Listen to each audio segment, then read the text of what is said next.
gimana ya, lebih baik gue mati aja dah. Gue selalu berpikir kayak gitu, tapi di sisi lain gue selalu ingat Tuhan selalu ada beserta gue.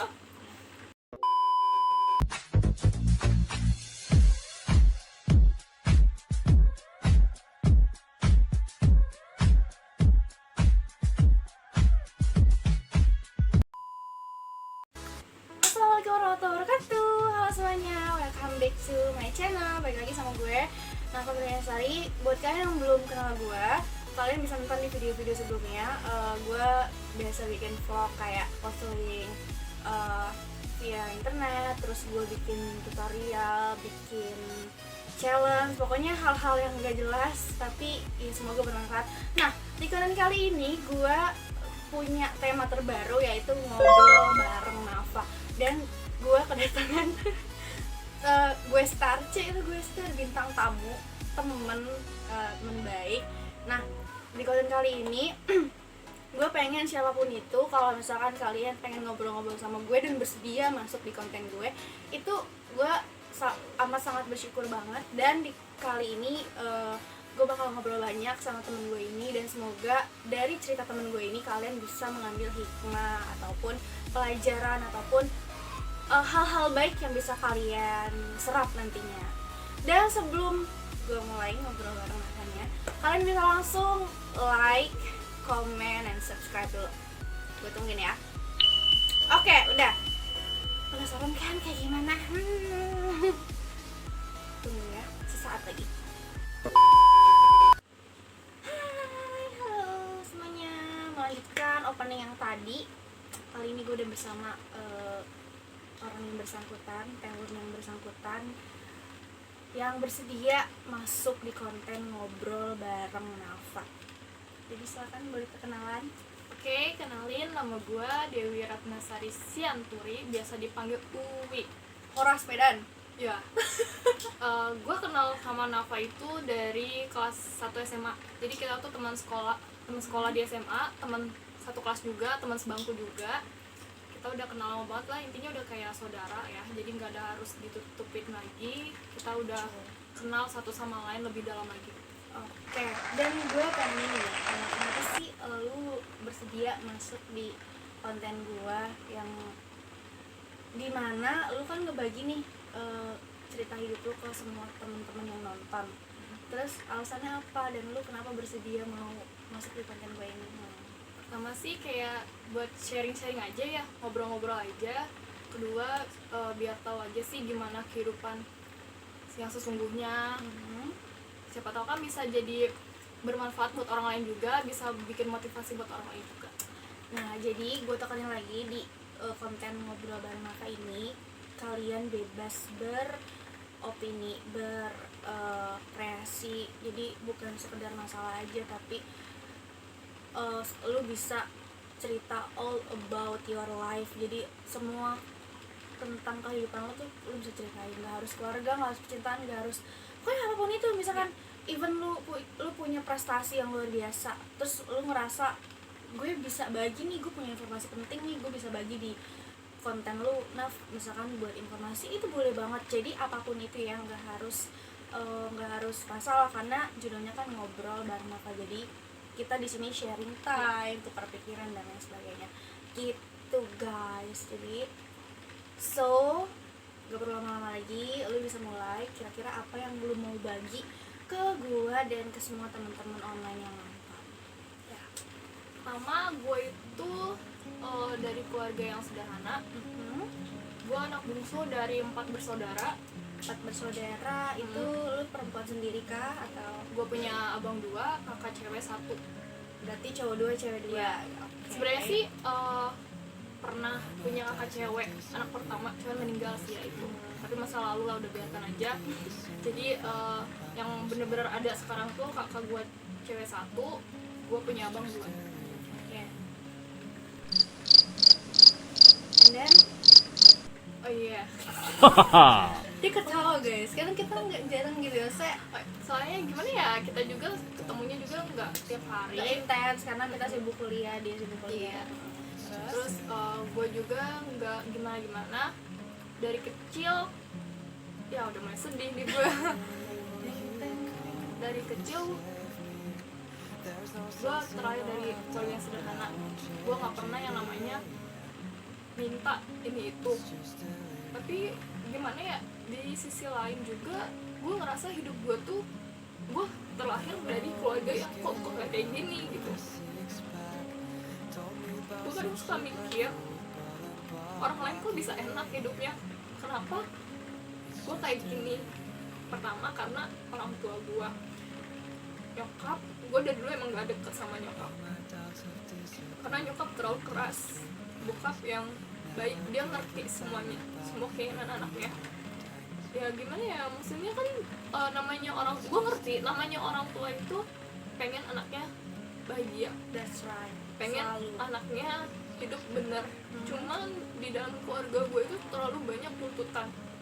Jadi misalkan ya, gue bawa temen ke rumah, oke, nyokap gue atau keluarga gue pengen tahu temen gue ini siapa gitu. Tapi di sisi lain tuh nyokap gue udah berpikiran, oh pasti nih anak bandel, oh pasti nih anak brutal nih. Ngejudge duluan. Nah iya, jadi udah selalu berpikiran negatif duluan, dan gak pernah yang namanya berbahasa baik di dalam rumah itu.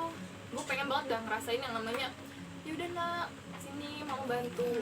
Di saat gue dapet misalkan gue dapet nilai jelek aja, maksudnya tuh gue pengen ya udah nggak apa-apa, nanti bisa dikembangin lagi. Tapi itu gue nggak pernah yang namanya dapetin kayak gitu. Pertama juga dari abang gue yang pertama sering banget yang namanya kekerasan. Abang gue yang kedua juga kayak gitu, kakak gue yang cewek juga kayak gitu, dan terakhir gue juga ngalamin yang kayak gitu.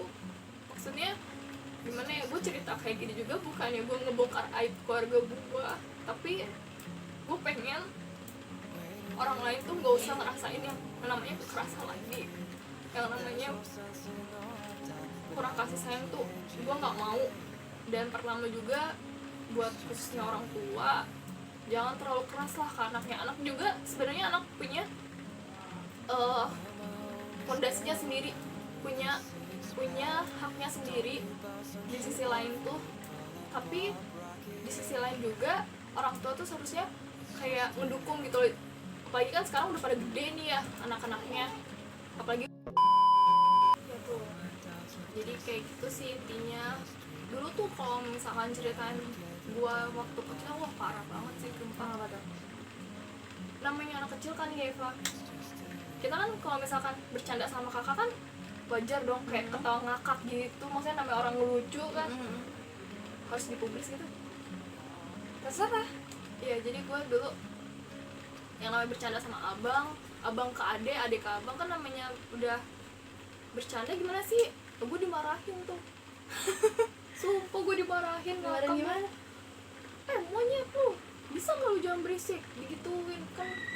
Nggak tahu ya, dari dulu tuh gue emang karena dari kecil gue udah pernah ngeliat secara langsung abang gue dipukulin kayak gimana, kakak gue dipukulin kayak gimana. Jadi gue ngerasa, ih anjing, kok gue juga kena gitu loh.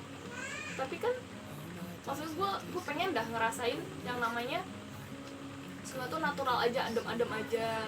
Tapi di sisi lain gak bisa, gue gak bisa kayak gitu. Gue gak bisa nuntut banyak ya, mungkin udah jalan takdirnya gue kayak gini ya kan. Intinya sih gimana gue ngejalanin semuanya, kuat atau enggaknya.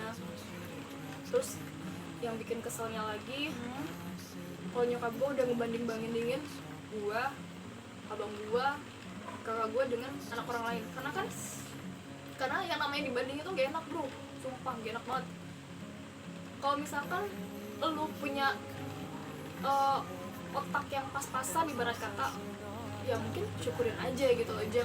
Jangan maksudnya, wah orang lainnya bisa nih kayak gini, lu harus bisa kayak gitu. Gak bisa tuh, gak bisa banget yang namanya buat lu harus jadi orang lain, enggak. Itu semua tuh gimana kita, selagi kita bisa mampu. Kalau lu emang bisa ya udah sok gitu kan. Tapi kalau lu nggak bisa, lu nggak bisa maksain, nggak boleh maksain juga. Nah itu kedua nyokap gue tuh terlalu ngeliat ke harta. Tuh Materi. iya, materi itu yang gak gue suka banget. Jadi misalkan orang lain punya, misalkan nih ya, orang lain punya mobil lah, kita tuh harus punya orang lain berjuta-juta gajinya, ya kita harus kayak gitu. Tapi kan di satu lagi balik lagi ke orangnya masing-masing gitu loh, kan nggak semua orang kan nggak bisa harus ikutin orang lain. Maksudnya orang tuh udah punya jalannya masing-masing, itu maksudnya kayak gitu.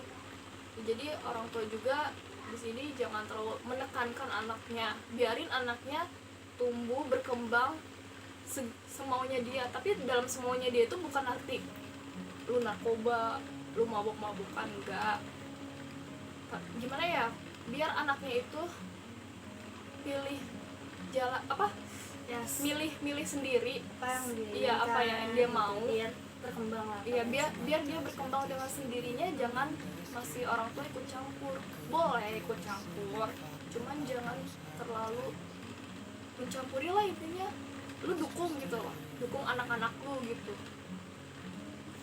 Dan nih Tapi apa ya, selama gue kenal lu nih ya Wi, lu tuh gue akuin dia tuh sosoknya yang kuat banget, yang kayak di luar tuh dia bisa wah bertingkah gila, bener-bener kayak gila banget, ketawa itu menghibur banyak orang. Tapi di sisi lainnya dia harus menyimpan beban yang teramat banyak. Dan gue simpulin ya, jadi Wi itu terlahir dan terbesar dari keluarga yang sederhana, bahkan mamanya itu ngekangnya banget ya, sampai dia berteman aja harus kayak yang siapa temen lu, bobot bibit bobot bebeknya harus bener-bener ketahuan mau perempuan mau laki, intinya harus jelas. tapi sih yang jelas gue nggak boleh banget berteman sama anak laki-laki. Itu nah terus dia hidupnya bener-bener diatur, peraturan rumahnya bener-bener parah. Terus apa-apa ditentuin ya nyokap lu ketika nyokap lu bilang A lu harus A juga, ketika nyokap lu bilang B lu harus B, lu bener harus ikutin. Nah kira-kira cara lu nih ya, gimana cara biar lu tetap stay strong sampai saat ini, apalagi sekarang lu kuliah. Jadi sebelumnya lu kerja juga ya, Gue kerja di Indomart di bidang retail ya. Retail. Terus akhirnya kenapa milih kuliah? Karena ya masa depan itu bukan cuma sekedar kayak kerja doang. Kalau menurut Gue setuju sih makanya. nggak harus lo harus kerja tiap hari, karena kan suatu saat kerja juga nggak menjamin gitu. Gue juga bukannya mengiyakan kuliah itu bisa sepenuhnya sukses, tapi setidaknya kita punya bekal gitu loh buat kedepannya. Dan ini yang paling gue tekanin, gue selalu bilang ke temen-temen gue termasuk dia, pokoknya temen-temen gue yang belum ada rezekinya untuk kuliah, gue selalu bilang kuliah bukan cuma sekedar lo ambil gelar sarjana, kuliah bukan sekedar lo biar bisa kerja enak, hidup enak, enggak. The point that is kuliah itu merubah pola pikir, itu yang paling penting. Jadi mendewasakan, karena tingkat pembelajaran pendidikannya itu kan jauh lebih open mind gitu kan. Itu bener-bener penting dan lu pasti ngerasain banget. Nah lu bisa bagi nih ke temen-temen yang nonton semuanya, cara versi tipe lu biar tetap kuat, biar tetap happy aja walaupun kehidupan lu tuh bener-bener mungkin yang lu ceritain belum ada seberapa ya dibanding yang sebenarnya. Tapi nggak apa-apa, karena kita juga hidup harus punya privacy, nggak harus semua dibagi. But lu bisa kasih lah beberapa cara-cara kiat-kiat lu biar tetap kuat. Pertama sih gue selalu berdoa ke Tuhan, karena gue beragama Kristiani. Gue selalu menekankan ke diri gue, ini tuh belum ada apa-apanya, karena Tuhan udah punya rencana yang baik buat gue. Karena jujur aja ya, di saat gue pengen lelah, gue lelah sama hidup gue. Wah, Rafa tahu semua deh, gue sering banget bilang kenapa gue pengen mati, pengen bunuh diri. Karena dari dulu gue selalu gimana ya, lebih baik gue mati aja dah. Gue selalu berpikir kayak gitu. Tapi di sisi lain gue selalu ingat Tuhan selalu ada beserta gue. Tuhan gak pernah ninggalin gue. Tuhan tahu semua yang gue rasain selama ini dari kecil sampai sekarang. Intinya sih lu jangan pernah putus asa sih. Pertama ya lu harus dekatin diri lu ke Tuhan ya, yang Maha Kuasa. Karena ketika Semarang ninggalin kita ya, ada satu yang ngomong kita. Iya. Itu bener banget. Terus setelah itu Lu juga jangan pernah nyimpan semua masa lalu sendiri. Lu ini. harus punya, nggak harus banyak sih, 1 atau 2 orang yang lu percaya lu bisa semua ngeluarin unek-uneknya, entah itu mau sahabat lu, pacar lu, atau siapapun itu, teman kerja lu, teman kuliah lu, siapapun itu. Intinya lu harus punya teman yang lu percaya bisa ngedengerin semua keluh kesah kita. Lu harus punya tempat berbagi. Iya, harus punya tempat berbagi. Ya, intinya kayak gitu sih.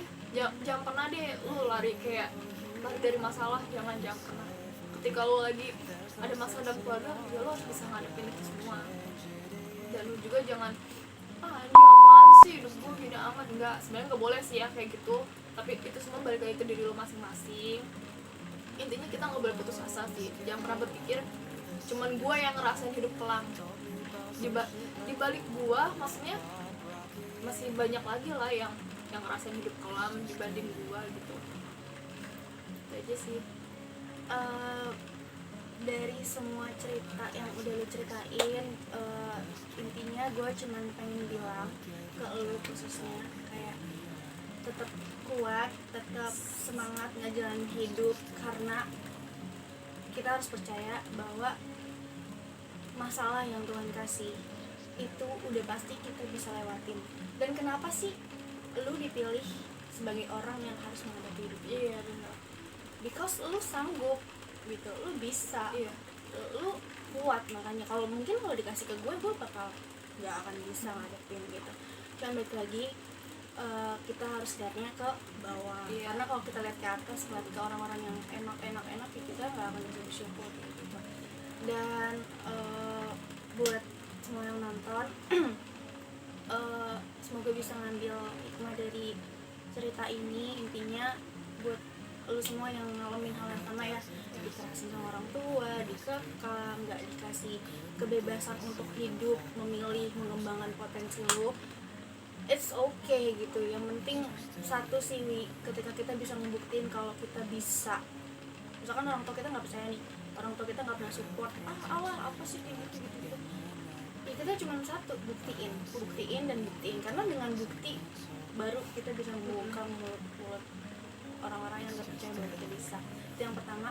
Yang kedua, menurut gue, kita emang udah hidup di era, di zaman yang bener-bener didikannya tuh kayak gini gitu.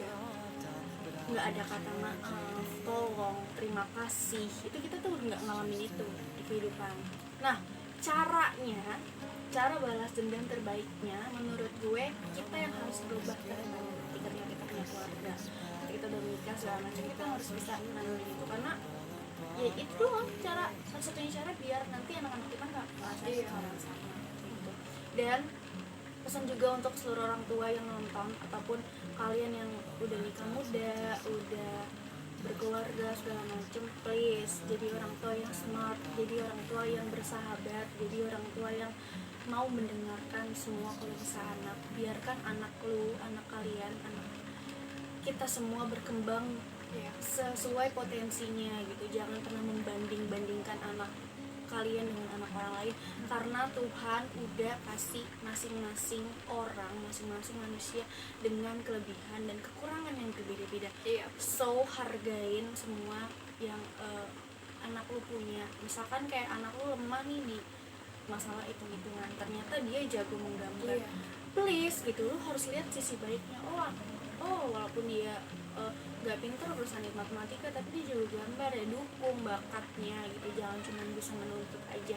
Dan kita juga sebagai anak harus mau gak mau sih, kalau menurut gue kita harus tetap di keadaan yang ngalah dan mengerti. Karena gimana pun mereka juga yang udah kasih kita makan sama kita hidup. Untuk berontak ya udah gak bisa, kecuali tetap nurut dan ya mau nggak mau sih harus dengerin, walaupun kadang kayak stres, cuman itu salah satunya cara. Dan gue juga mau bilang ke lu, semangat kuliahnya, jalan masih panjang, masih banyak batu-batu nanti, kerikil-kerikil yang bakal lu hadapin. Intinya tetap jadi orang baik, percaya kalau kita baik sama semua orang, dunia juga bakal tetap baik ke kita.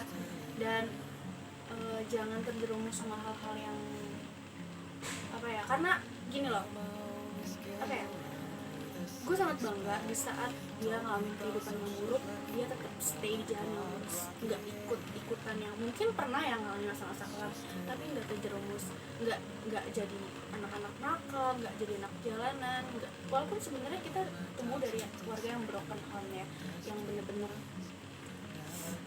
gila banget deh Dan masanya. sebenarnya sih Tapi dia bisa tetap lanjutin hidupnya, Iya. kuliah, tetap nurut sama mamanya gitu, tetap mamanya bilang langsung kuliah pulang ya dia pulang gitu, mamanya bilang nggak usah main ya dia nggak main gitu.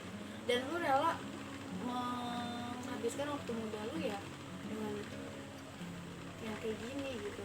It's so amazing sih menurut gue. karena kan sebenarnya bukan kita nggak bisa ngikutin orang-orang di luar sana ya, kita bisa, kita punya potensi itu semua, tapi gue mikir lagi sih ngapain, yang ada ngerugiin diri lu sendiri, belum tentu masa depan lu bisa cerah kan dengan lu ngikutin kayak gitu. Intinya sih tetap positif juga ya, itu bahagia tuh bahagian diri lu sendiri baru orang lain.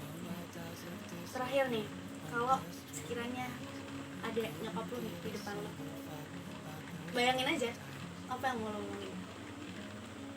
Oh, gue sedih kalau kayak gini. Jujur sih sebenarnya dibilang sayang, gue sayang ya Pasti sama keluarga gue tuh sayang banget gue.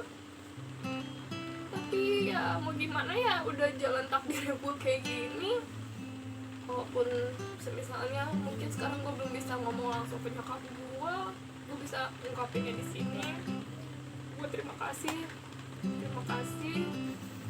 udah ngebesarin Dede, udah masih mau ya, kita masih nampung ya ke orang tua ya, pokoknya masih mau berjuang buat keluarga walaupun banyak tuntutannya, walaupun ngeliat iya walaupun ngeliat kadang-kadang, tapi ada lucunya juga.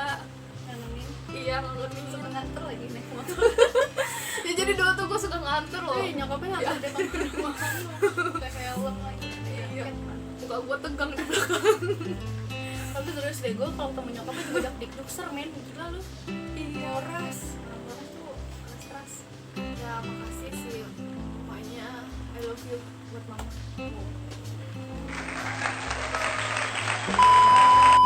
Oke guys, semoga video kali ini bermanfaat. Terima kasih banyak Umi sudah mau membagikan ceritanya. Jadi di sini gue simpulin lagi,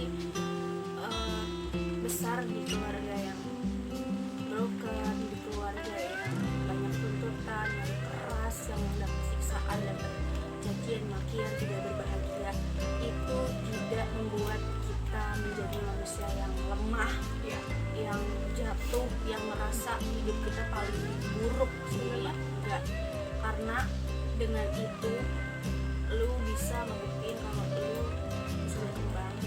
Jadi buat kalian yang merasa itu udah gue nggak bisa nih hidup di kondisi kayak gini, no, semua orang bisa asal kalian mau bangkit, mau berjuang, mau usaha, karena cuman diri kita sendiri yang bisa merubah nasib kita.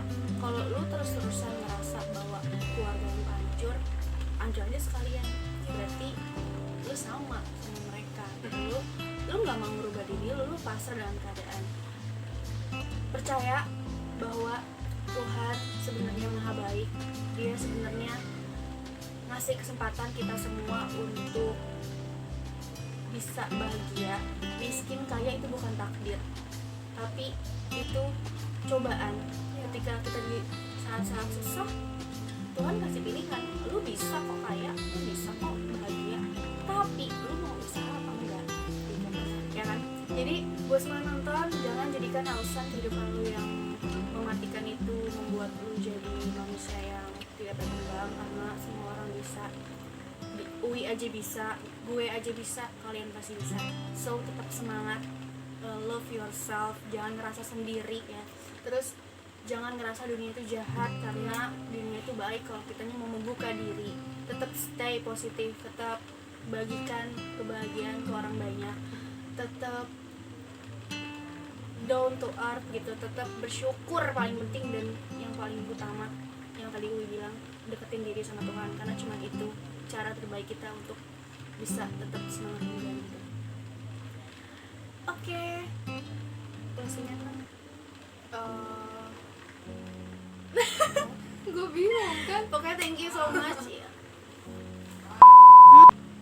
Oke, thank you so much yang udah nonton. Terima kasih juga Wi udah rela mau berbagi cerita di ngobrol bareng Nafa. Dan buat kalian semua yang pengen yang kira-kira kenapa gue mau dong, walaupun sebenarnya gue nggak bisa ngasih apa sih gitu, karena emang ya konten ini gue dedikasikan buat semua orang-orang yang kira-kira kehilangan arah, yang kira-kira butuh support, ya mungkin dengan nonton ini bisa lebih semangat lagi. Jadi buat kalian yang juga pengen cerita-cerita apapun itu, buat your life, boleh banget bisa langsung hubungin gue, dan semoga dengan cerita ini jadi bisa memotivasi ataupun bermanfaat untuk kalian yang nonton.